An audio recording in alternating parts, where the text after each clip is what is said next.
അങ്ങനെ ഒരു ശനിയാഴ്ച കൂടി വന്നെത്തി. ഇന്നിപ്പോൾ രാവിലെ ഓഫീസിലേക്ക് പോകാൻ നോക്കുകയാണ്. സോ എനിക്ക് ഇവിടുന്ന് എൻ്റെ പി ജിയിൽ നിന്ന് 2.5 കിലോമീറ്റർ നടന്നിട്ടാണ് ഓഫീസിലേക്ക് പോകേണ്ടത്. കോരമംഗലാണ് ഓഫീസ്. ഞാൻ താമസിക്കുന്നത് BTM ഫസ്റ്റ് സ്റ്റേജിലാണ്. സോ വിജനമായിട്ടുള്ള വഴിയാണ്, കാരണം ശനിയാഴ്ച ആയതുകൊണ്ട് തന്നെ വലിയ തിരക്കൊന്നുമില്ല ഇവിടെ. കണ്ട ഒരു ലോക്കൽ സെറ്റപ്പ് ഏരിയ എന്ന് തോന്നും, പക്ഷെ അങ്ങനെയല്ല. കുറച്ചൊരു പീസ്ഫുൾ ഏരിയ ആണ്. ഇതേ ഒരു പട്ടി എന്നെ തന്നെ നോക്കിക്കൊണ്ടിരിക്കുന്നു. നല്ല ലുക്കുണ്ട് കാണാൻ. ഇതിവിടുത്തെ കോലമാണ് കേട്ടോ. ഈ തമിഴ്നാട്ടിലൊക്കെ ഉള്ള വീട്ടുകാർ വരുത്തുന്നത് അവരൊരു വിശ്വാസത്തിൻ്റെ ഭാഗമാണ്. ഇതിവിടുത്തെ ഒരു അമ്പലമാണ്, ചെറിയൊരു അമ്പലമാണ്, ഒരു പ്രതിഷ്ഠ പോലെ. സ്ട്രീറ്റ് വെൻഡേഴ്സൊക്കെ വന്നിട്ടുണ്ട്. എല്ലാവരും വെജിറ്റബിൾസൊക്കെ അടുക്കി വെച്ച്. ഇതൊക്കെ നമ്മൾ ഗ്രീൻ പീസൊക്കെയാണ് കേട്ടോ. ഗ്രീൻ പീസ് ഉള്ളിലുള്ളത്, ഫ്ലവേഴ്സ് വെക്കുന്നവരൊക്കെ ഉണ്ട്. ഈ ഹെൽമെറ്റ് കണ്ടപ്പോൾ എനിക്കൊരു കൗതുകം തോന്നി. ഇത് ചുമ്മാ നമ്മൾ കറക്റ്റ് സമയത്ത് കൊടുക്കാനുള്ളതാണ്. സ്ട്രീറ്റ് വെൻഡേഴ്സ് പിന്നെയും റെഡിയായി. കാണുമ്പോൾ ഒരു വൃത്തിയില്ലാത്തൊരു ഏരിയ പോലെയൊക്കെ തോന്നും, പക്ഷെ അങ്ങനെയൊന്നും ഇല്ല. അതൊരു ബാംഗ്ലൂരിൻ്റെ പല ഏരിയ അങ്ങനെയാണ്.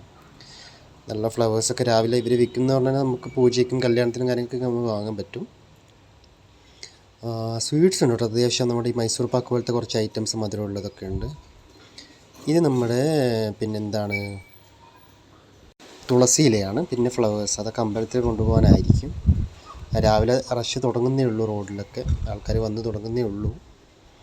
അങ്ങനെ പോവുകയാണ് മക്കളെ. ഇതാണ് തവരക്കര റോഡ്. തവരക്കര റോഡിലെത്തിക്കഴിഞ്ഞാൽ പിന്നെ കുറച്ച് റഷ് കൂടുതലായിരിക്കും. നോർമലിയാണ്, പക്ഷേ ഇന്ന് സാറ്റർഡേ ആയതുകൊണ്ട് വലിയ തിരക്കില്ല.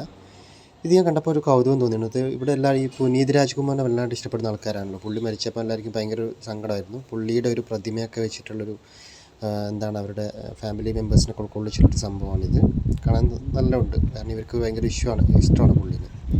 ഇങ്ങനെ പോകുമ്പോഴാണ് ഞാൻ തലശ്ശേരി എന്ന് പറഞ്ഞിട്ടൊരു കഫേ എന്ന് പറഞ്ഞിട്ടൊരു ഷോപ്പ് കാണുന്നത്. അപ്പോൾ തലശ്ശേരി ബേസ്ഡ്, ഞാൻ കണ്ണൂർ തന്നെ ആയതുകൊണ്ട് എനിക്കറിയാം. ഞാൻ ഇവിടുന്ന് ചായ കുടിക്കാറുണ്ട്. ഇവിടെ പഴംപൊരി ഉണ്ട്, ബോണ്ടയുണ്ട്, നമ്മുടെ കായ്പോളയൊക്കെ ഉണ്ട്. ചില സമയത്ത് ഉന്നക്കായൊക്കെ ഉണ്ടാറുണ്ട്. ഞാൻ ഇവിടുന്ന് ചായ കുടിച്ചാൽ എനിക്ക് ശരിയാവുള്ളൂ, കാരണം എനിക്ക് കർണാടകക്കാരുടെ ചായ ഇഷ്ടമല്ല, കേരള ചായ ഇഷ്ടം. അതുകൊണ്ട് ലൈറ്റ് ചായ ഞാൻ വാങ്ങി. അടിപൊളിയാണ് കേട്ടോ ലൈറ്റ് ചായ. പിന്നെ ഞാൻ നടന്നു പോകുമ്പോൾ ഒരു ഗവൺമെൻറ്റിൻ്റെ ഒരു പരസ്യം പോലെ കണ്ടു. അതായത് ഈ ഗവൺമെൻറ്റിൻ്റെ ആണെന്ന് അറിയത്തില്ല, അവർ മിനിഞ്ഞാന്നങ്ങാണ്ട് വരച്ചത്. ഇതുവരെ ഫ്രീ ആയിരുന്നു അവിടെ ആ വോള്. ഈ വഴിയാണ് എനിക്ക് ഓഫീസിലേക്ക് പോകേണ്ടത്. ഞാൻ ഏകദേശം ഇപ്പോൾ 1.25 കിലോമീറ്റർ നടന്നു. വീണ്ടും കോലം വരച്ചിരിക്കുന്നു. ഇവരുടെ ഒരു വിശ്വാസത്തിൻ്റെ ഭാഗമായിട്ടാണ് കോലം വരച്ചിരിക്കുന്നത്. കൊള്ളാം, നല്ല ഡിസൈനാണ്. ഒരു താറാവുണ്ട്. എന്തൊരു സിവിക് സെൻസാണിത്. എത്ര കൂളായിട്ടാണ് മക്കളെയൊക്കെ കടത്തി വിടുന്നത്. വണ്ടി പോകുമ്പോഴത്തേക്ക് അവരങ്ങ് എത്തി.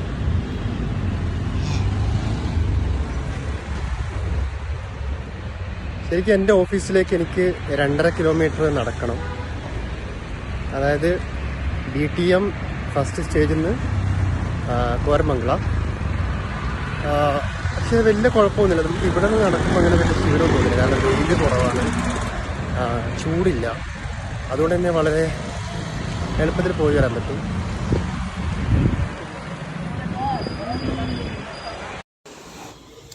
അങ്ങനെ നടന്ന് ഓഫീസ് എത്താറായി. എനിക്ക് ഇവിടെ നിന്ന് ഇനി കുറച്ച് ദൂരമേ ഉള്ളൂ. ഇത് വീണ്ടും കോലം വരച്ചിരിക്കുന്നു. ഇത് വേറൊരു ഡിസൈനാണ് കേട്ടോ. ഇവർ രാവിലത്തെ വീടിൻ്റെ മുകളിലൊക്കെ വൃത്തിയാക്കിയിട്ട് ഇത് വരക്കും. ഈ ഒരു കോണിപ്പടി കയറിയിട്ട് വേണം, അതായത് നമ്മളുടെ റോഡ് മുറിച്ച് കിടക്കേണ്ട ആവശ്യമില്ല. നമുക്ക് ഇതിലൂടെ ഫ്ലൈ ഓവർ ഉണ്ട്, അതുവഴി കയറിയാൽ മതി. ഇതാണ് ഇവിടുത്തെ കാഴ്ച. അത് നല്ല വെയിലാട്ടോ ഇന്ന്, പക്ഷെ ചൂടൊന്നുമില്ല. അതൊരു ഭാഗ്യമാണ്. അങ്ങനെ ഇറങ്ങി പോവാണ്. എനിക്ക് ഓഫീസിൻ്റെ അവിടെ നിന്ന് ഫോൺ യൂസ് ചെയ്യാൻ പറ്റില്ല, അതുകൊണ്ട് പിന്നെ ഓഫീസൊന്നും കാണിക്കാൻ പറ്റില്ല. പക്ഷെ അങ്ങനെ പോവാണ് ഗൈസ്. ഞാൻ ചുമ്മാ ഇന്ന് തോന്നിയപ്പോൾ ഒരു വീഡിയോ എടുത്തതേ ഉള്ളൂ, ബോറടിച്ചിട്ട്. അപ്പോൾ എല്ലാവർക്കും ഇഷ്ടപ്പെട്ടെന്ന് വിചാരിക്കുന്നു. എല്ലാവരും സബ്സ്ക്രൈബ് ചെയ്യുക. Bye, thank U.